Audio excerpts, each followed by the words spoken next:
బొద్దింకలు కాదు, వ్యవస్థలను కదిలించే శక్తులు.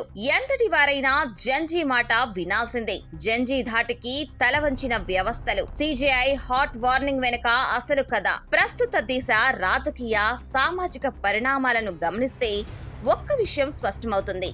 ఇప్పుడు నడుస్తుంది పాతతరం ఆలోచనలు కావు, అంతా జంజీ. యువశక్తి హవా.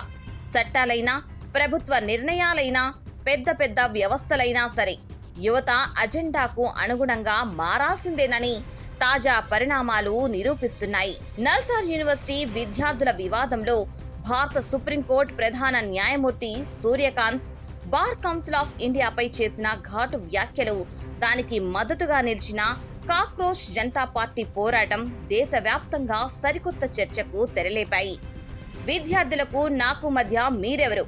హైదరాబాద్లోని నల్సార్ లా యూనివర్సిటీ కాన్వకేషనల్ సిజేఐని ఆహ్వానించడాన్ని వ్యతిరేకిస్తూ దాదాపు 450 మంది విద్యార్థులు వర్సిటీ యాజమాన్యానికి లేఖ రాశారు. దీనిపై కక్ష సాధింపు చర్యగా ఆ బ్యాచ్ విద్యార్థుల ఎన్రోల్మెంట్ ను నిలిపివేయాలని బార్ కౌన్సిల్ ఆఫ్ ఇండియా వివాదాస్పద సర్క్యులర్ జారీ చేసింది.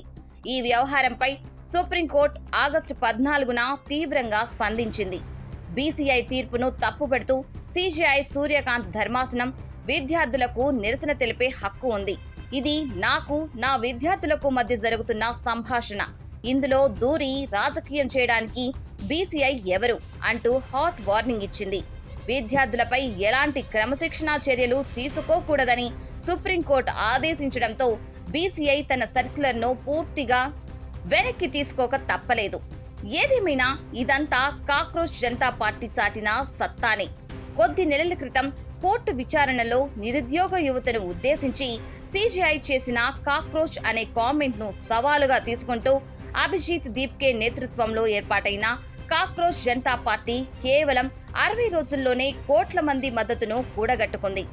నల్సార్ విద్యార్థులపై బీసీఐ నిషేధం విధించిన కొన్ని గంటల్లోనే సిజేపీ నేతలు సోషల్ మీడియాలో క్షేత్రస్థాయిలో పెద్ద ఎత్తున నిరసనలు లేవనెత్తారు.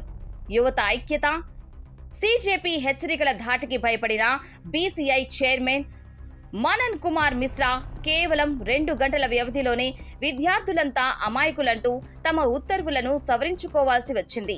సోషల్ మీడియా వేదికగా డిజిటల్ ప్రొటెస్ట్ మొదలుపెట్టి రాత్రికి రాత్రే జాతీయ స్థాయి నిర్ణయాలను మార్పించగల శక్తి తమకు ఉందని జంజీ నిరూపించింది. గతంలో నీట్ యూజీ పేపర్ లీకేజీ వ్యవహారంలో జంజీ జరిపిన పోరాటం కారణంగా అప్పటి విద్యాశాఖ మంత్రి రాజీనామా చేయాల్సి వచ్చింది. ఇప్పుడు దేశంలోనే అత్యున్నత చట్టపరమైన సంస్థ అయిన బీసీఐ కూడా యువత నిరసనల ముందు మోకరిల్లింది. చట్టాలు నేర్చుకునే విద్యార్థులు తమ హక్కుల కోసం రాజ్యాంగబద్ధంగా గళం విప్పితే వారిని అణచివేయడం ఏ వ్యవస్థ వల్ల కాదని ఈ ఘటన నిరూపించింది. యువత తలుచుకుంటే ట్విట్టర్ ట్రెండ్స్ ద్వారా రాత్రికి రాత్రే ప్రభుత్వ నిర్ణయాలను మార్పించగలరని రుజువైంది. యువశక్తే దేశ భవిష్యత్తు. ఈ పరిణామాలు కేవలం ఒక యూనివర్సిటీ వివాదానికి పరిమితమైనవి కావు. యువత చెప్పినట్టే దేశం నడవాలి, ఎంతటి వారైనా జంజీ మాట వినాల్సిందే అనే కొత్త ప్రజాస్వామ్య ట్రెండ్స్ కు ఇది అద్దం పడుతుంది. వ్యవస్థలలోని తప్పులను ప్రశ్నిస్తూ న్యాయస్థానాల నుంచి కూడా తమ హక్కులను సాధించుకుంటున్న ప్రస్తుత జంజీ నవభారత నిర్మాణంలో కీలక పాత్ర పోషిస్తున్నారనడంలో ఎలాంటి సందేహం లేదు. ఇలాంటి సానుకూల మార్పులే దేశాన్ని ప్రగతి పదంలో ముందుకు నడిపిస్తాయి.